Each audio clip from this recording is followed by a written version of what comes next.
Good morning to all.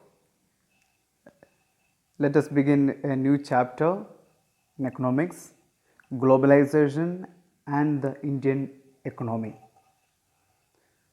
So, in this particular chapter, we discuss production across the countries, interlinking production across countries, foreign trade and integration of markets, what is globalization, factors that have enabled globalization, World Trade Organization, impact of globalization in India, the struggle for a fair globalization.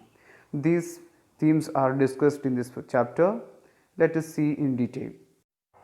Production across the countries. Imagine that you want to buy a mobile phone. Then you are going to buy it from a shop. When you get into the shop, you see varieties of mobiles. You may be confused with which one to buy.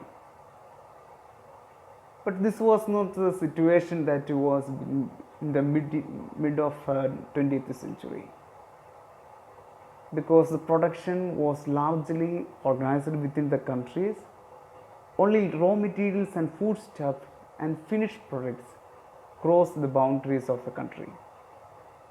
So the domestic production and the domestic market was very important, but it was transformed. The market and its nature was transformed, and this transformation also made changes in the nature of the companies. So we see multinational corporations. It is a company that owns or controls production in more than one nation.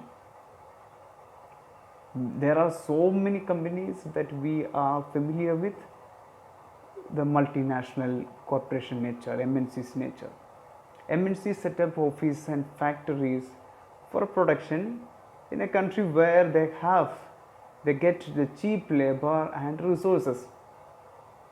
So they make their factories and production centers where they get the cheap labor and resources.